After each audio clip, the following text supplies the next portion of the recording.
You are sitting in the back of a van. Your hands are behind your back. You don't know what day it is. The last thing you remember clearly was a checkpoint, a flashlight in your face, and a question you didn't understand. That was 3 days ago. The van stops, the doors open, and the first thing you hear, before you see anything, is noise. Not chaos. Something worse. The settled, ordinary noise of a place that has learned to function without you.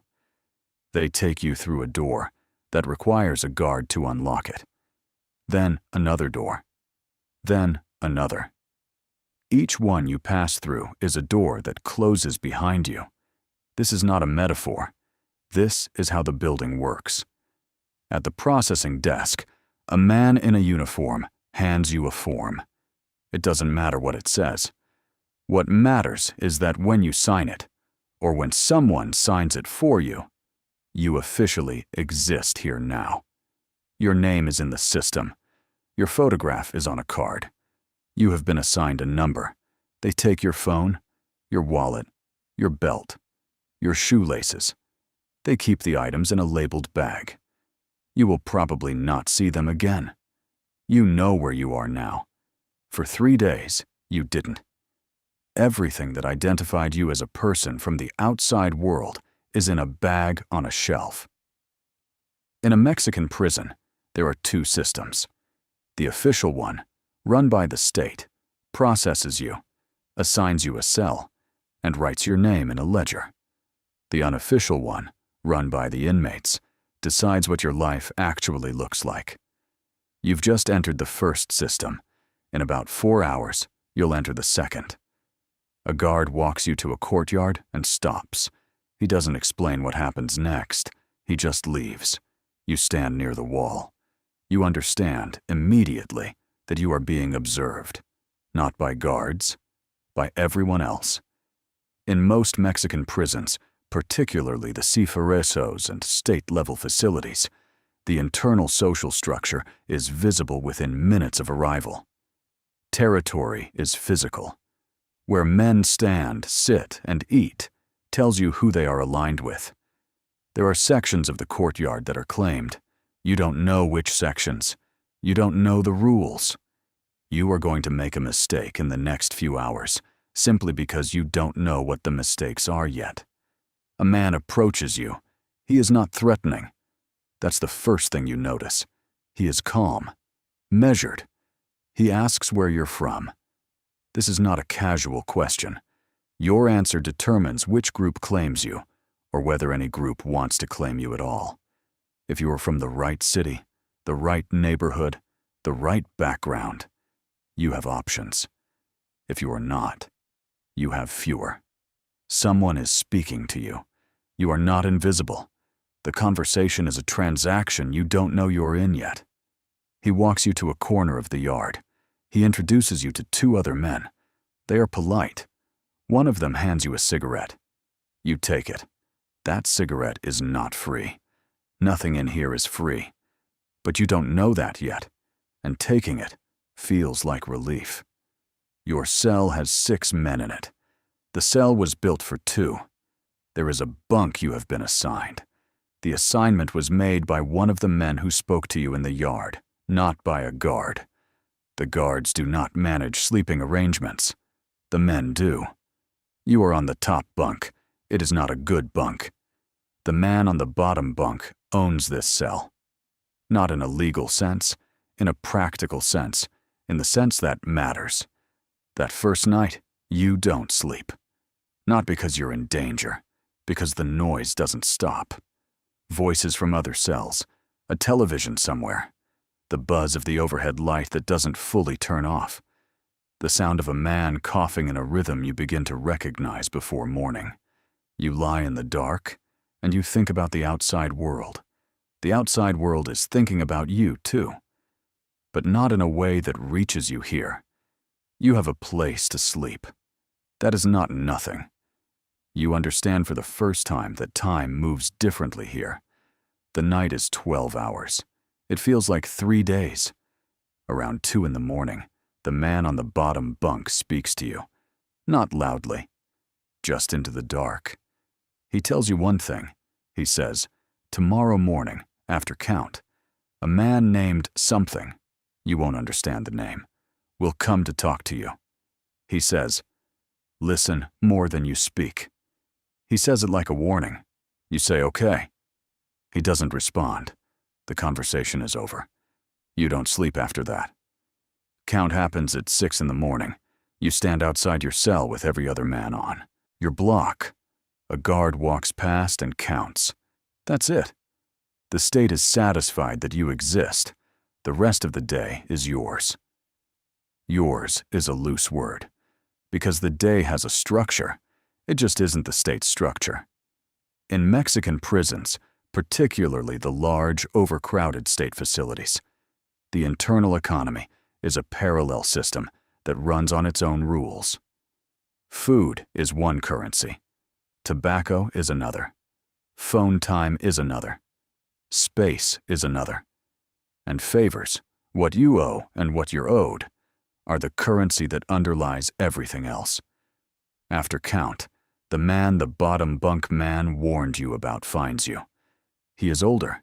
He's not the largest man in the yard. He doesn't need to be. He tells you, through the man who translated in the yard, that you are welcome here. He tells you this ward is calm. He tells you he can make sure it stays calm for you. He uses the word protect. You hear it as an offer. It is also a price list. You have just been offered safety by someone who can actually provide it. You are now, functionally, in debt to a system you cannot audit. You don't know what the payment will be or when it will be due. You nod. There is nothing else to do. And the thing is, at this moment, you are genuinely grateful. That is the part that stays with you. Not the fear, the gratitude. The rules are not written down. They are not explained. They are enforced retroactively. You learn them by watching what happens when someone violates one. Rule 1. In the food line, position is non-negotiable. You wait where you are placed the first time. That becomes your position. If you move forward, you have insulted someone. If you move backward, you have shown weakness. The first position you hold, you hold. Rule 2. The phone belongs to the corridor. When a call comes in on the shared phone, there is a hierarchy of access. Calls from family are personal. Calls about business are listened to.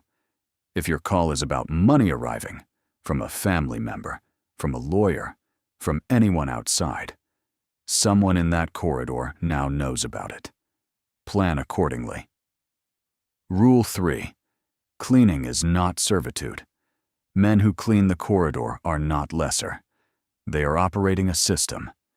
Cleaning assignments are given, not volunteered. If you are asked to clean and you refuse, you have made a statement.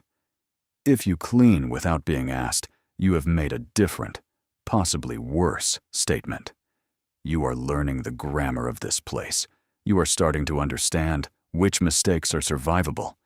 You are internalizing logic that has no use outside these walls. You are changing, and you don't feel it happening. On your second day, because the first day is still technically unfolding, a man you have never spoken to sits next to you in the yard. He doesn't say hello. He watches the same wall you're watching. After a few minutes, he says, "You're handling it better than most do." You don't know if that's true. You don't know if it's a compliment. You say, "I'm just watching." He says, "Good." He gets up and leaves. That conversation means something. You don't know what yet. By the end of your first full day, you understand something that no one told you. This place runs. It runs without the state. It runs on relationships, hierarchy, and mutual agreement about what costs what. The guards are not in charge of your daily life. They are in charge of the perimeter. Everything inside the perimeter is managed by the men inside it. And the men inside it have been doing this longer than you. They know the lawyer's schedule. They know the inspection cycles. They know which guard will look the other way. which guard will act on a complaint, and which guard is available for a different kind of conversation. This is not chaos. This is a parallel institution, and you have just enrolled. The man who offered you protection is not a gang leader in the way you imagined. He is more like an administrator. He manages resources, resolves disputes, and maintains order in a specific zone. There are other administrators in other zones. They have agreements. The agreements are not written down. They are maintained by the fact that the alternative is worse for everyone. You finally understand where you actually are. Not a waiting room, a society. Every person in this facility arrived on a first day. Every one of them stood near that wall the way you stood near it. Every one of them made the same calculation you just made. Who can I afford to trust? What does this offer actually cost me? How long until I understand the rules? Most of them thought they were passing through. Most of them learned something else. Tomorrow there will be another van. Another man in zip ties. Another person sitting where you sat 2 days ago, watching the same yard you're watching now, trying to figure out who that calm person against the wall is. That person will be you. You won't explain anything to him, but you'll watch.